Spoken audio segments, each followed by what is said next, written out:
திருமலா திருப்பதியில் வயதானவர். தரிசனத்துக்கான வரிசையில் கூட்டத்துடன் கூட்டமாக பெருமாளின் அழைப்புக்காக ஏங்கி வாய் கோவிந்தா கோவிந்தா என்று ஸ்மரிக்க நானும் என் கணவரும் அமர்ந்திருக்கின்றோம். எங்களுக்கென ஒதுக்கப்பட்ட நேரத்துக்கு இன்னும் 25 நிமிடங்களுக்கு மேல் காத்திருக்கணும். கண்கள் அலைப்பாய்ந்தது. எனது பக்கத்தில் 80 வயதுக்கு மேற்பட்ட ஒரு வயதானவர் அமர்ந்திருந்தார். அவருக்கு சிசுருதை செய்தபடி இருந்த ஒரு பெண் வாலண்டியர் என்னை கவர்ந்தார். மிக மிக அன்பானவராக தெரிந்தார். அவரிடம் பேச்சு கொடுக்க ஆரம்பித்தேன். ஏமா, இவர் உன் அப்பாவா? அப்பா மாதிரி தான், ஆனால் அப்பா இல்லை. நான் புரியாமல் விழிப்பதை பார்த்த அந்த பெண் புன்முறுவலுடன், நான் இங்கே கோவிலுக்கு வாலண்டியராக வந்திருக்கிறவ. இந்த பெரியவர் யாருன்னே தெரியாது. இவருடைய மகனும் மருமகளும் என்னிடம் இந்த தரிசனத்துக்கு அவர்கள் அனுமதி இல்லாததால் இவரை பார்த்து கொள்ளும் பொறுப்பை எனக்கு கொடுத்திருக்காங்க. இவர் தரிசனம் முடியும் வரை உடனிருந்து அவர் தேவைகளை கவனித்து கடைசியில் வெளியில் காத்திருக்கும் இவர் குடும்பத்தவரிடம் ஒப்படைக்க வேண்டியது என் பொறுப்பு. அதனால்தான் பால், உணவு முதலியவை வாங்கி வந்து கொடுத்தேன். வாஷ்ரூம் போக வேண்டுமானால் அழைத்து செல்ல வேண்டும். பகவானை சேவிக்க வந்த இந்த பெரியவருக்கு சேவை செய்வது அந்த பகவானுக்கே சேவை செய்வதற்கு சமம். இதற்கு நான் கொடுத்து வைத்திருக்க வேண்டும் என்றாள். அவளது பதிலால் அசந்து போன நான், பெற்ற குழந்தைகளே வயதானவர்களை அலட்சியம் செய்யும் இந்த காலத்தில் உன் உயர்ந்த பண்பு மெய்சிலிருக்க வைக்கின்றது. உனக்கு விருப்பம் இருந்தால் உன்னை பற்றி சொல்லேன் என்றேன். நான் ஒரு சாதாரண பெண். பெயர் சாரதா. கடவுள் பக்தியோ பெரியவர்களிடம் அன்பு மரியாதையோ எதுவும் இல்லாதிருந்தவள். ஒரு பேங்க்ல அட்டெண்டர் வேலை எனக்கு. என் கணவர் கார்பெண்டர். 10 வருஷம் குழந்தை இல்லாமல் இருந்து ஒரு பிள்ளை பிறந்தான். கர்ப்பப்பை கோளாறு காரணமாக அதை பிரசவத்தின் போது எடுத்து விட்டார்கள். ஒரே பையன் என்பதால் கண்ணுக்கு கண்ணாக வளர்த்தோம். ஆனால் விதி, 3ஆம் கிளாஸ் படிக்கும் பொழுது பள்ளியில் விளையாட்டு நேரத்தில் கீழே விழுந்து தலையில் அடிபட்டு கோமாவுக்கு போய்விட்டான். எனக்கு உலகமே இருண்டு விட்டது. எங்கள் நிலைமைக்கு மீறி செலவு செய்தோம். பலன் இல்லை. டாக்டர்கள் இனிமேல் கடவுள்தான் உங்கள் குழந்தையை காப்பாற்றணும் என்று கைவிரித்து விட்டார்கள். கடவுள் என்ன செய்ய முடியும்? நம் அறிவு, உழைப்பு, அதிர்ஷ்டம் இவைகளே நம்மை வாழ வைக்கும் என்னும் கொள்கையுடையவள் நான். அதை கேட்டு நிலை குலைந்தேன். கல்லுசாமியால் என்ன செய்ய முடியும்னு திமிரோட நம்பாத பகவானை எப்படி வேண்டுவது என்ற முறை கூட தெரியாதவள். எங்கள் பேங்கில் மங்களா என்ற ஒரு கிளர்க் இருக்கின்றார். எனக்கு தோழி. என்னை பற்றி நன்கு அறிந்தவள். அடிக்கடி என்னிடம், நீ விரும்பாவிட்டாலும் கடவுள் விருப்பப்பட்டால் தன்னிடம் உன்னை எப்படியாவது இழுத்து கொள்வார். கடவுளை இழிவாக பேசாதே என்று அறிவுரை கூறுவாள். அவள் சொல்லும் பொழுது அலட்சியமாக சிரித்தபடி அவள் பேச்சை கண்டுக்கவே மாட்டேன். 5-6 மாதமாக பணத்தாலும் சரீரத்தாலும் மனதாலும் நான் படும் கஷ்டத்தை பார்த்த அவள் எனக்கு ஒரு யோசனை சொன்னாள். அதை கேட்ட நான் ஆத்திரத்துடன், என்னை பற்றி நன்கு தெரிந்தும் எப்படி எனக்கு இதை சொல்கின்றாய் என்று சத்தம் போட்டேன். அவள் சொன்னதை கேட்க மனசு ஒப்பவில்லை, நம்பிக்கையும் இல்லை. ஆனால் அவள் கொடுத்த போதனையா இல்லை, என் மனதில் எங்கோ ஒரு மூலையில் இருந்த இவ சொல்கிறத கேட்டுதான் பார்ப்போமே என்ற எண்ணமா தெரியல. கடைசியாக அவள் சொன்னதுக்கு சம்மதித்தேன். ஆனால் மாமி, அந்த யோசனை என் வாழ்க்கையை, என் கணத்தை அப்படியே புரட்டி போட்டது. பக்கத்தில் இருந்த தாத்தா சிறுநீர் கழிக்க விரும்பியதால் அவரை அழைத்து போனாள். அப்படி என்ன விஷயமா இருக்கும் என்று நான் யோசிக்க ஆரம்பித்தேன். பெரியவரை திரும்ப அழைத்து வந்து இருக்கையில் அமர செய்து அவரிடம் இருந்த தண்ணீர் பாட்டிலை திறந்து அவரை தண்ணீர் குடிக்க செய்த பின், அப்பா, பால், சாப்பாடு ஏதாவது கொண்டு வரட்டுமா என்று வினாவினாள். திருமலையில் யாரும் பசித்திருக்க கூடாது என்பது அந்த கடவுளின் விருப்பம் என்பது போல் நாள் முழுவதும் இலவச சாப்பாடு, நீர், பால் முதலியவை கிடைத்து கொண்டே இருக்கும். ஆனால் அந்த பெரியவர் தமாசாக, போதும் மகளே, இப்படி சாப்பிட்ட வண்ணம் இருந்தால் பகவான் சன்னதிக்கு பதில் இந்த வாஷ்ரூம் கதவை தட்டும்படி ஆகிவிடும். நீ என்னால் தடைப்பட்ட உன் கதையை தொடரலாம். எனக்கு கேட்க மிகவும் ஆவலாக இருக்கு என்றார். சிரித்தபடி அந்த பெண் எங்களை பார்த்து தொடர்கின்றாள். மங்களா என்னை பார்த்து சொன்னது இதுதான். நீ ஒருமுறை திருமலையில் சேவை செய்ய வாலண்டியராக என்னுடன் வா. 1 வாரம் அங்கே இருக்கலாம். உன் கோரிக்கையை பகவான் காதில் போடு. இரவு பகல் கதறு. பிறகு நடப்பதை பார் என்றார். இதை கேட்டு எனக்கு சிரிப்பு தான் வந்தது. கோமாவில் இருக்கும் குழந்தையை அம்போன்னு விட்டுட்டு திருமலைக்கு போய் தங்கணுமாம். அதுவும் 1 வாரம். உடனே என் பிள்ளை எழுந்து ஓடுவானாம். நம்புற விஷயமா? அதுவும் கூட்டத்தை கட்டுப்படுத்தி ஜருகண்டின்னு சொன்னபடி நிற்கணும். இது பேர் சேவை. இதெல்லாம் நம்மால் ஆகாது. என் மனதில் தோன்றியதை அப்படியே மங்களாவிடம் சொன்னேன். அதற்கு அவள், நீ நினைப்பது தவறு. கூட்டத்தை கட்டுப்படுத்துவது மட்டுமல்ல, உணவகத்தில் சாப்பாடு பரிமாறலாம், இயலாதவர்களுக்கு தரிசனம் செய்து வைக்கலாம், எவ்வளவோ விதத்தில் தரிசனத்துக்கு வந்தவர்களுக்கு உதவலாம். எனது அடியார்க்கு அடியவரின் அடியார்க்கு நான் அடிமை என்று பகவான் சொல்லுவார். அதாவது தன்னை துதிக்கும் பக்தர்களை வணங்கும் பக்தர்களுக்கு கடவுள் அடிமை போல் கேட்டதை செய்வார் என்று பொருள்.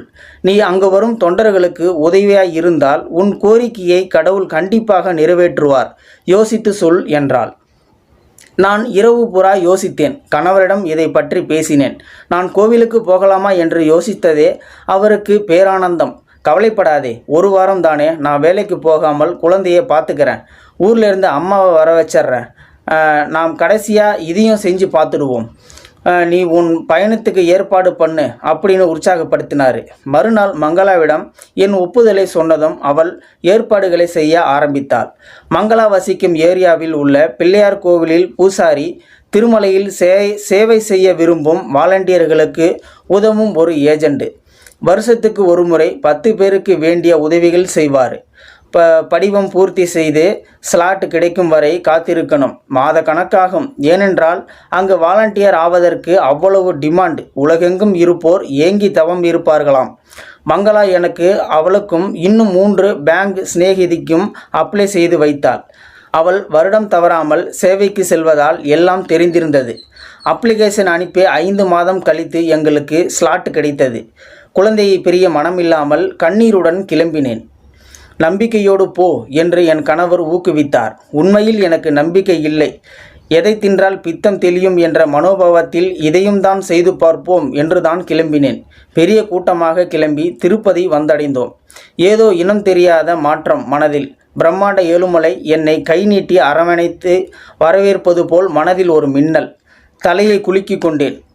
மலை ஏறும் பொழுது வீசிய தென்றல் தூசுகளை துரத்தும் காற்று போல் என் மனதில் கவலையை துரத்தி தள்ளி கொண்டிருப்பதை அப்பட்டமாக உணர முடிந்தது. மெல்ல மெல்ல என்னை நான் யார் என்பதை மறந்து சூழ்நிலைக்கு அடிமையானேன். இதுதானே அந்த கடவுளின் தந்திரம். நீ எதற்கு வந்தாய், என்ன கேட்கணும் என்பதையெல்லாம் அடியோடு மறக்கடித்து விடுவாரே. அவர்கள் அளித்த தங்குமிடத்திற்கு சென்று குளித்து வாலண்டியருக்கான சீருடை அணிந்து மீட்டிங் ஹாலுக்கு சென்றோம். ஆதார் கார்டு மற்ற விவரங்கள் எல்லாம் செக் செய்த பின் எல்லோருக்கும் எந்தெந்த இடத்தில் என்ன விதம் வேலை என்று ஒதுக்கினார் அந்த சூப்பர்வைசர்.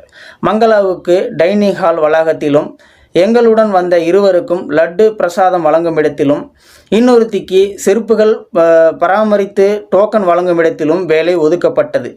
எனக்கு எங்கே என்கிறீர்களா? கேட்டால் மூச்சை ஆகிவிடுவீர்கள். ஏன்னா எனக்கு அப்போ அப்படித்தான் இருந்தது. சாரதா தொடர்கின்றாள்.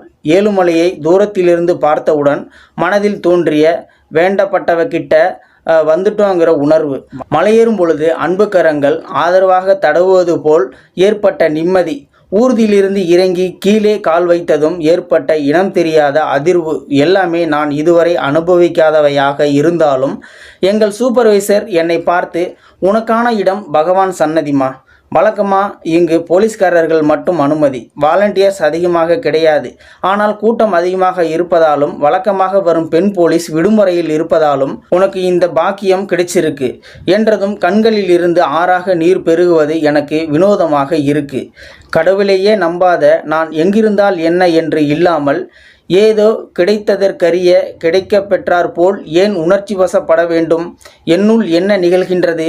எனக்கு எதுவுமே தெரியல. மங்களா என்னிடம் வந்து, இது ஏதோ அந்த கடவுள் செயல். பல வருடங்களாக வந்து கொண்டிருக்கும் எங்களுக்கெல்லாம் கிடைக்காத பேரருள் உனக்கு கிடைச்சிருக்கு. நீ டியூட்டியில் இருக்கும்போது நீ அவரை பார்த்துண்டே இருக்கியோ இல்லையோ, அவரை உன்னைத்தான் கண் பார்வையில் வைத்திருப்பார். என்ன மாதிரி பாக்கியம், வாழ்த்துக்கள் என்றாள். என்ன நடக்கிறது என்று புரியாமலேயே அவர்கள் பின் சென்றேன். வாழ்வில் முதலாக கோவில் வாசல்படியை மிதிக்கின்றேன். வழியெங்கும் கூட்டம், கோவிந்தா கோஷம். என் வாய் என்னை மீறி கோவிந்தா கோவிந்தா என்று அலட்டுகின்றது. அத்தனையும் கடந்து சன்னதிக்குள் நுழைந்தேன். எல்லா துன்பங்களையும் பின்னுக்கு தள்ளி என் முன் வந்து விட்டாயா என்று கேட்பது போன்ற பிரம்மை. என்னை மறந்தேன். எதற்காக வந்தேன் என்பதை மறந்தேன். என் குடும்பம், கணவன், மகன், பந்தம், பாசம் அனைத்தையும் மறக்க பரவசம் ஆட்கொண்டது.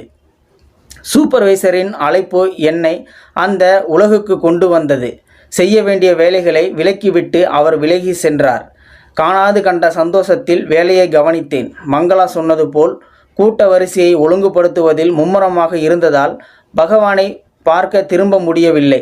ஆனால் அவர் அருட்பார்வை விட்டு நான் அகலவில்லை என்பதே என்னுள் பேரானந்தத்தை கொடுத்தது. 3 நாள் அதே அனுபவம். யாருக்கு கிடைக்கும் இந்த பாக்கியம்? ஆசை தீர அவர் அருளை அனுபவித்தேன். அவர் கருணை அத்துடன் நிற்கவில்லை. திடீரென எனக்கு 3 நாள் அலமேலு மங்காபுரத்தில் லட்டு பிரசாதம் கவுண்டரில் டியூட்டி. மகாலட்சுமி அருளும் உனக்கு இருக்கிறது என்று பகவான் உணர்த்துகிறாரோ? அங்கு தினமும் டியூட்டி முடிந்து ஆனந்தமாக மகாலட்சுமியை வணங்குவேன்.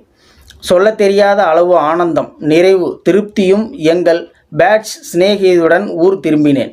நான் புறப்படும்போது என் கணவர் என் மொபைலை பிடுங்கி வைத்து கொண்டு, இது இருந்தால் உனக்கு வேலையே ஓடாது, குழந்தையை பற்றிய கவலைப்பட்டு ஃபோன் செய்வாய், வேலையில் நாட்டம் போகாது, ஏதாவது ஒரு அவசரம்னா மங்களாவிடம் சொல்லு போதும் என்று கூறிவிட்டார்.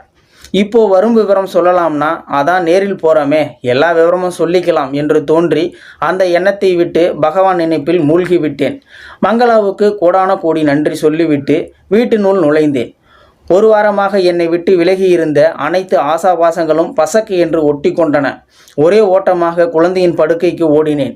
படுக்கை காலியாக இருந்தது. என் அடிவயிற்றிலிருந்து பேரல்லறல் கிளம்பியது.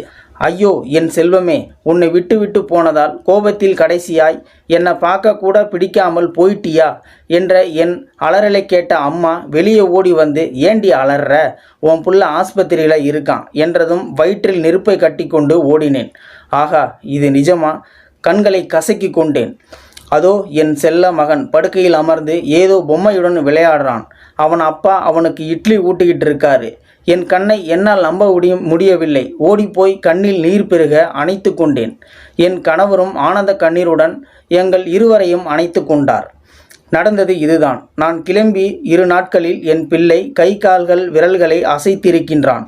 என் கணவர் கவனிக்கவில்லை. 3ஆம் நாள் கண்விழிகள் உருண்டதை என் கணவர் குளிக்க போயிருந்ததால் குழந்தையுடன் இருந்த அம்மா பார்த்துட்டு அவரிடம் சொல்லியிருக்காரு. ஆனால் என் கணவர் நம்பல. அன்று இரவு அவர் அயர்ந்து தூங்கும் பொழுது அவன் அம்மா அம்மான்னு கூப்பிட்டுருக்கான். கனவுன்னு நினச்சி கண்ணை திறந்தா அது நிஜம். மறுநாள் விடிந்ததும் ஆஸ்பத்திரியில் சேர்த்து சிகிச்சை நடக்கின்றது. படிப்படியாக நார்மல் ஆகி கொண்டிருக்கான். அந்த விவரம் எல்லாம் மங்களாவுக்கு தெரியும். ஆனால் எனக்கு ஆனந்தம் அதிர்ச்சி கொடுக்கும் பொருட்டு மறைத்திருக்கின்றாள். எல்லா விவரமும் அறிந்து மகிழ்ச்சி பெருக்கெடுக்க குழந்தையுடன் கொஞ்சி நிமிர்ந்து பார்த்தால் படுக்கையின் தலைமாட்டில் திருப்பதி சுவாமி படமாக நின்று என்னை பார்த்து ஆசீர்வதிக்கின்றார். அப்போதிருந்து நான் தவறாமல் வருடம் வாலண்டியராக இங்கு வந்து கொண்டிருக்கின்றேன். ஒவ்வொரு வருடமும் கிடைத்ததற்கரிய பாக்கியமாக ஒரு சேவை அனுபவம் கிடைக்கும். இதோ இப்போ பாருங்கள், சிறு வயதிலேயே அப்பாவை இழந்த நான் இந்த அப்பாவுக்கு சில நிமிடங்களாவது ஒத்தாசை செய்யும் அனுபவம் கிடைத்துள்ளது. எல்லாம் அவன் அருள். அவள் முடித்ததும் கோவிந்தா கோவிந்தா கோஷம். ஆம், நாங்கள் உள்ளே செல்லலாம் என்ற அறிவிப்புடன் மண்டப கேட் திறக்கப்பட்டது. பெரியவரையும் அவரை அணைத்தபடி நடக்கும் சாரதாவையும் முன்னே விட்டு நாங்கள் பின்னே சென்றோம். ஹே கோவிந்தா, ஒவ்வொருவர் வாழ்விலும் அவரவர் வாழ்வு இன்பமயமாக்க நீ எவ்வளவு அற்புதங்கள் நிகழ்த்துகின்றாய். ஏழை பணக்காரர், வேண்டியவர் வேண்டாதவர், உன்னை போற்றுவோர் தூற்றுவோர் என பாகுபாடின்றி அனைவரையும் உன் கருணை மலையால் குளிப்பாட்டுகிறாயா? நன்றி உணர்வோடு அனைவரும் தரிசிக்க வருவதால் தான் இவ்வளவு கூட்டமா? இங்குள்ள அத்தனை பேர் வாழ்விலும் என்னென்ன அற்புதங்கள் நிகழ்த்தினாயோ? கோவிந்தா கோவிந்தா கோவிந்தா என்றபடி வரிசையில் முன்னேறினேன். இந்த வீடியோ பார்த்துட்டு இருக்கிற நீங்கள் இந்த வீடியோ பற்றின கருத்துக்களை கீழே இருக்கிற கமெண்ட் செக்ஷனில் மறக்காமல் சொல்லுங்கள். வீடியோ பிடிச்சிருந்தா லைக் பண்ணிக்கோங்க. இந்த வீடியோ முடிஞ்ச அளவுக்கு மற்றவங்களுக்கும் ஷேர் பண்ணுங்கள். அப்படியே நம்ம சேனலை சப்ஸ்கிரைப் பண்ணிக்கோங்க. மறக்காமல் பெல் சிம்பிளையும் கிளிக் பண்ணிக்கோங்க. நன்றி, வணக்கம்.